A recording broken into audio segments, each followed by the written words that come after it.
Salut et bienvenue sur Odyssée Academy, la chaîne YouTube qui te forme, qui t'informe sur les voies et moyens d'accession à l'indépendance ou la liberté financière. Je suis Mike Boukedi.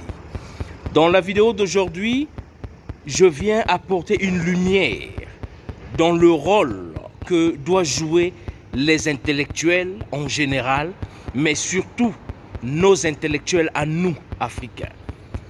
Quel est le rôle d'un intellectuel dans la société? Un intellectuel a pour rôle de l'idée, de guider, de montrer la voie à suivre. L'intellectuel a pour rôle dans la société de moderniser, de changer, de révolutionner la manière de vivre du peuple, des personnes dans la société. Les intellectuels sont ceux qui sont pour nous, ou ceux qui doivent être pour nous, des héros. Ceux qui créent des choses, ceux qui créent des produits, ceux qui révolutionnent la manière de vivre en général. Mais les intellectuels africains sont-ils à la hauteur de le faire? Ou bien font-ils ce que je viens de citer? Les intellectuels africains sont des idiots. Les intellectuels africains sont des incapables. Les intellectuels africains sont des maudits. Les intellectuels africains sont des ignorants, ou peut-être qu'ils sont atteints par le virus du monfoutisme. Le monfoutisme, c'est un jargon congolais qui veut dire une personne qui se fout de tout ce qui se passe autour de lui, qui ne pense qu'à lui. Pourquoi est-ce que je suis dur? Pourquoi est-ce que je tiens des propos durs envers nos intellectuels?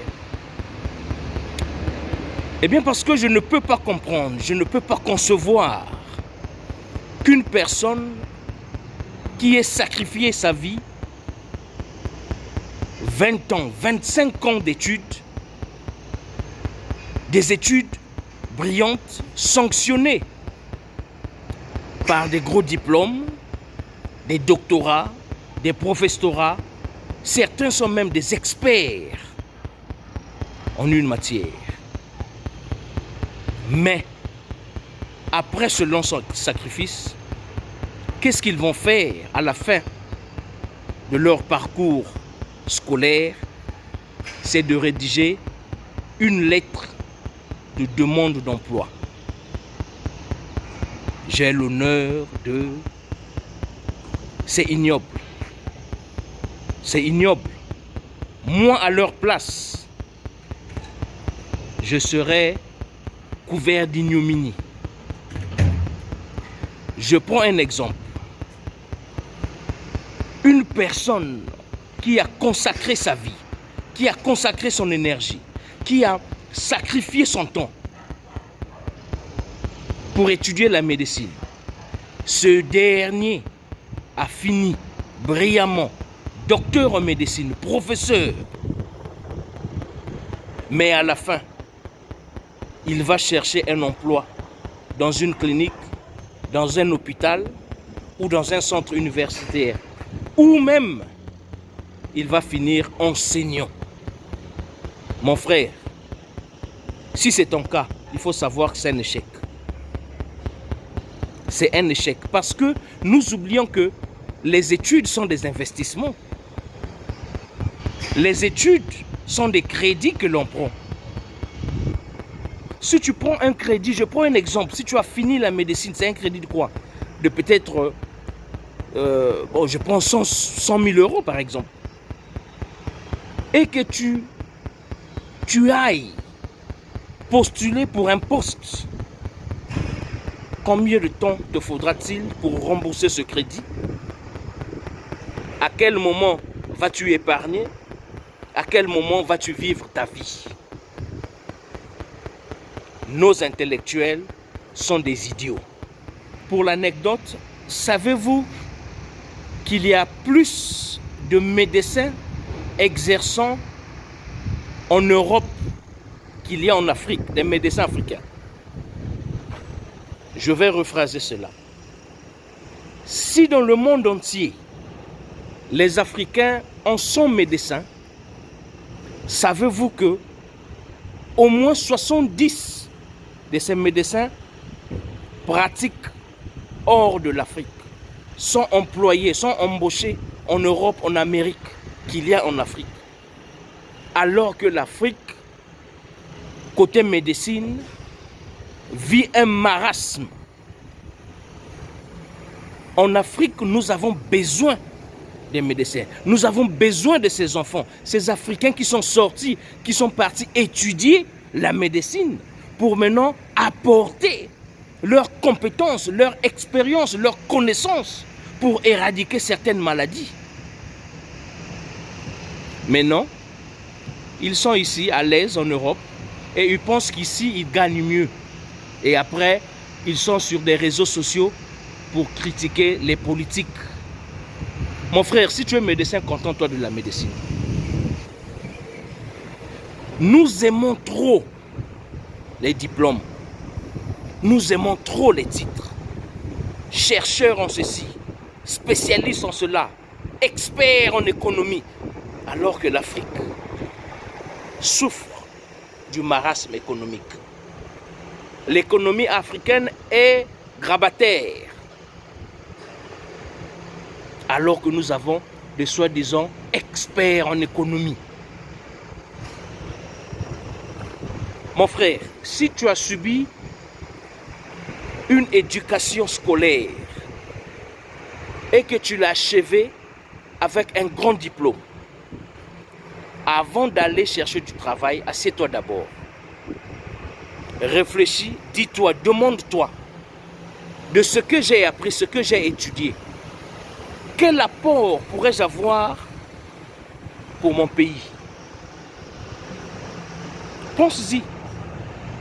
Parce que tu peux rentrer au pays avec ton diplôme de docteur en médecine. Tu peux ouvrir une clinique, par exemple. Tu n'as pas besoin d'être embauché. Après, ils se disent, non, moi avec mes diplômes, si je rentre en Afrique, il n'y aura pas de boulot. On va me dire que j'ai trop cumulé de diplômes, mes diplômes sont trop élevés. Ok, d'accord, il n'y a pas de problème. Il n'y a pas de problème, tu as raison. Tu as accumulé des diplômes, tu as accumulé de l'expérience, vraiment, tu es au top. Oui, il n'y aura pas le boulot pour toi. Ok, il n'y a pas de problème. Mais mon frère, pourquoi penses-tu boulot? Parce que si sacrifier 30 ans de ta vie pour aller demander du boulot, alors il fallait t'arrêter même à la licence. Il fallait t'arrêter même à la licence. Ce que je viens exhorter à nos intellectuels idiots, c'est de faire de leurs connaissances, leurs compétences, une source de revenus. C'est de créer des entreprises par rapport à ce que tu as étudié. Si tu as fait la médecine, rentre chez toi. Déjà que tu qualifies, tu critiques que le pays ne va pas mal. Le salaire que tu auras là-bas sera minime. Ceci, c'est là, d'accord. Mais rentre, va ouvrir une clinique. Personne ne va t'empêcher à ouvrir ta clinique. Va ouvrir un cabinet de consultation. Si tu t'es spécialisé, je ne sais pas moi, en cardiologie, si tu es un médecin dentiste, en ophtalmologie, je ne sais, va ouvrir un cabinet. Communique maintenant. Tu ne sais pas le petit cabinet, cette petite clinique que tu vas ouvrir dans ton pays, si tu communiques bien, si tu fais très bien le marketing de ton cabinet, mais tu seras peut-être le leader de la sous-région. Tu auras des gens qui vont quitter de gauche à droite, qui vont venir pour que tu les consultes. Et tu vas voir que ta dette estudiantine que tu as pris sera repayée en 5 ans maximum. Au lieu de venir nous bander, je suis docteur en égyptologie. Oui, Tu es un égyptologue, oui. Mais qu'est-ce que ça nous apporte, nous? Qu'est-ce que ça nous apporte? Nous avons des Africains, docteurs en histoire d'Égypte, docteurs en égyptologie, chercheurs en Égypte. Oui, tout ça c'est bon. Mais qu'est-ce que toi ça te rapporte? Qu'est-ce que cela rapporte à ton pays? C'est là où la graine, la germe entrepreneuriale doit venir. Mon frère, si tu ne sais pas ce que tu dois faire de tes diplômes, de ta formation, rapproche-toi des gens qui peuvent te conseiller. Rabaisse un peu tes épaules. Ne pense pas que parce que tu as atteint le summum de l'éducation scolaire, que toi tu es au-dessus de tout le monde. Ne pense pas que parce que tu es docteur en philosophie, docteur en art contemporain, docteur en langue vivante ou je ne sais quoi, ce qui ne va rien rapporter à la société, tu penses que tu es là et tu t'assois dans des grands salons en train de critiquer des politiques, en train de critiquer des gens. Non, non. Voilà pourquoi je dis que nos intellectuels sont des idiots. Nous avons, les Africains ont des docteurs, chercheurs en maladies endémiques. Chercheurs en épidémie, donc les maladies comme les coronavirus, tout ça là, nous avons des Africains qui sont des experts, des chercheurs. Mais pendant que leurs petits, leurs enfants ont trouvé des vaccins, eux ils sont là en train de critiquer, en train de nous déconseiller pour aller se vacciner. D'accord, tu dis que le vaccin n'est pas bon. Maintenant, toi, qu'est-ce que tu proposes? Parce que c'est de ton domaine aussi. Tu es docteur, tu es médecin, tu es spécialiste en maladies endémiques. Oui, d'accord. Tu nous dis ne vous vaccinez pas, AstraZeneca et tout ça. D'accord. Maintenant, toi, qu'est-ce que tu nous proposes? Ne critique pas pour le plaisir de critiquer. Ne critique pas. Propose. Qu'est-ce que tu as fait? Qu'est-ce que tu as étudié? Tu es docteur en égyptologie? Tu as étudié l'histoire ancienne? Oui. Qu'est-ce que tu dois faire? Mon frère, tu peux créer une école d'égyptologie. Tu peux transmettre cette connaissance. Tu peux créer un site touristique spécialisé sur l'égyptologie. Aujourd'hui, je me trouve dans une ville de la Grande-Bretagne, des Royaumes-Unis. Il fait très froid dans cette ville. Je suis venu consulter un client qui est revenu des États-Unis, qui a étudié l'Égypte. C'est un égyptologue. Il a fait appel à notre cabinet pour que nous lui conseillions de ce qu'il va faire de sa connaissance. C'est un Américain. Je lui ai dit, ben écoute, tu peux aller enseigner à l'université. Il dit non, tout sauf ça. Tout sauf ça parce que l'enseignement à l'université ne va pas lui rapporter assez d'argent pour qu'il paye déjà la dette estudiantine, pour qu'il s'en sorte et pour qu'il vive mieux. Très bien. Maintenant, moi et mes collègues, nous allons devoir, nous allons lui proposer de créer un site touristique, de créer un cabinet de consultation touristique spécialisé à l'Égypte. Puisqu'il maîtrise l'histoire des pyramides, il maîtrise les tombes, il est chercheur. Voici un Américain qui pense déjà comme ça. Mais toi, Congolais, toi, Tchadien, toi, Malgache, toi, Égyptien, tu es docteur en ceci. Tu prends l'avion, tu t'envoles. Tu viens ici pour travailler dans des hôpitaux. D'ici, tu viens sauver ceux d'ici. Alors que toi-même, ton peuple est en train de périr. Tu es assis devant le télé en train de critiquer. Come on, man. Come on. Qu'est-ce que tu as fait? Tu es docteur en quoi? Professeur en quoi? Fais de ta connaissance, fais de tes compétences. Crée une source de revenus. Sinon, tu vas finir enseignant.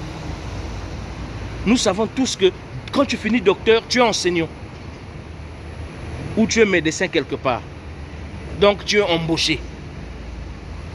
Tu peux être renvoyé. Tu peux te retrouver sans emploi. Peuple africain, vous, les intellectuels, aujourd'hui, nous ne sommes plus à l'ère ou à l'époque où il fallait rêver des grands diplômes, espérer avoir un grand poste pour un gros salaire. Non. Non. Nous sommes en retard. Vos voisins de classe, vous, nos intellectuels africains, vos voisins de classe sont en train de réfléchir comment aller conquérir d'autres planètes. Les années 2000, je crois en 2000 ou 2002, Elon Musk a envoyé une fusée dans l'espace pour aller conquérir la planète Mars. Pour aller conquérir la planète Mars. Ils sont en train de penser le tourisme spatial, aller dans d'autres planètes comme touriste. Alors que toi, docteur en biochimie, docteur en microchimie, docteur en je ne sais quoi, tu n'arrives même pas à trouver la formule de la craie qu'on écrit au tableau, la craie que toi, docteur à l'université, tu utilises pour écrire au tableau, tu ne sais pas comment est-ce qu'on écrit la craie. Alors que toi, tu ne sais même pas comment est-ce qu'il faut créer un savon. Et tu te dis, je suis docteur, nous à notre époque, vous venez avec des grosses vestes, avec des gros français pour nous séduire, pour nous empêcher de réussir à l'université. Tu es professeur en biochimie, tu es professeur en ceci, la formule du savon, c'est rien. Ou bien toi, tu as la formule, mais tu veux cacher ça pour toi. Ça, c'est de l'égoïsme intellectuel. Nous, les Africains, voici ce qui nous tue. L'idiotie de nos intellectuels, l'égoïsme intellectuel de nos intellectuels. Mon frère, si cette vidéo t'a touché, si tu connais quelqu'un qui a une capacité, qui a une connaissance en une certaine matière, qui ne sait pas ce qu'il faut faire, dis-lui d'aller entreprendre. Dis-lui de se constituer en chef d'entreprise, en propriétaire d'entreprise. Dis-lui la chose la plus simple, la plus rapide qu'un docteur en médecine puisse faire, ce n'est pas d'aller chercher de l'emploi dans un centre universitaire ou dans une université. Non. La chose la plus facile d'un médecin qualifié, c'est de créer une clinique, de créer un cabinet de consultation. C'est de créer une entreprise.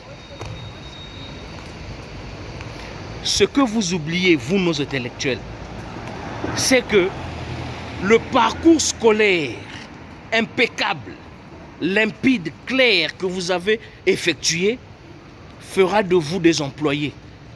Et souvent, les gens qui vont vous employer sont des gens qui n'ont pas eu un long séjour scolaire, qui n'ont pas eu un long parcours scolaire. Moi, à votre place,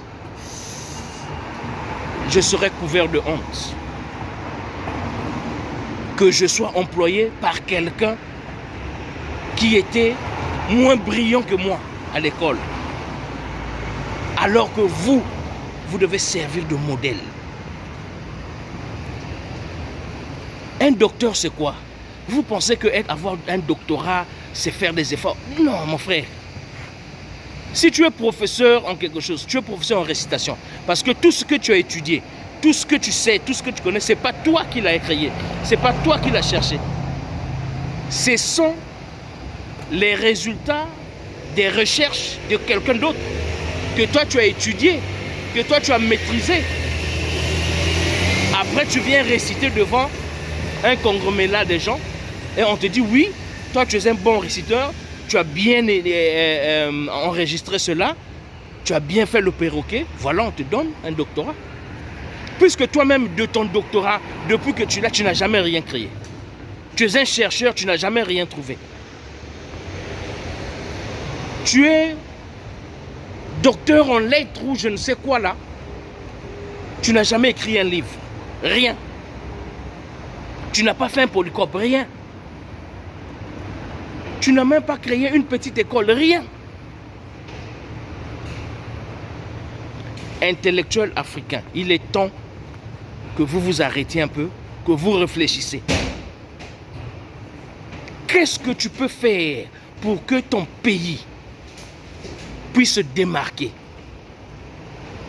Toi, dans ton domaine, vous êtes ici, on vous voit. Vous êtes brillantissime dans des hôpitaux. Vous êtes brillantissime dans des cabinets, dans des laboratoires. Il y en a beaucoup, beaucoup, beaucoup. Beaucoup de docteurs. Vous travaillez pour les étrangers. Vous critiquez votre pays d'origine, alors que vous ne savez pas que vous aussi, votre apport est d'une importance impérative pour le développement, pour le bien-être de ton pays. Chers abonnés, merci d'avoir suivi encore cette vidéo. Partage la vidéo. Abonne-toi sur Odyssey Academy. Nous avons des contenus, nous avons des trucs, nous avons des apports pour que l'Africain se démarque, pour que l'Africain fasse un pas, un bond en avant, pour que l'Afrique en général se développe, pour qu'on sorte de cette situation dans laquelle nous nous trouvons. Partage la vidéo, abonne-toi, contacte-moi si tu veux, envoie-moi un message en e-box si tu veux savoir un peu plus, si tu veux un accompagnement, si tu veux une consultation, si tu veux une aide. Nous ici à Odyssey Academy, nous allons venir au secours pour que toi tu y ailles de l'avant. Je suis Mike Boukedi, votre serviteur. On se revoit dans une prochaine vidéo qui sera tout autant importante que celle-ci. D'ici là, portez-vous bien.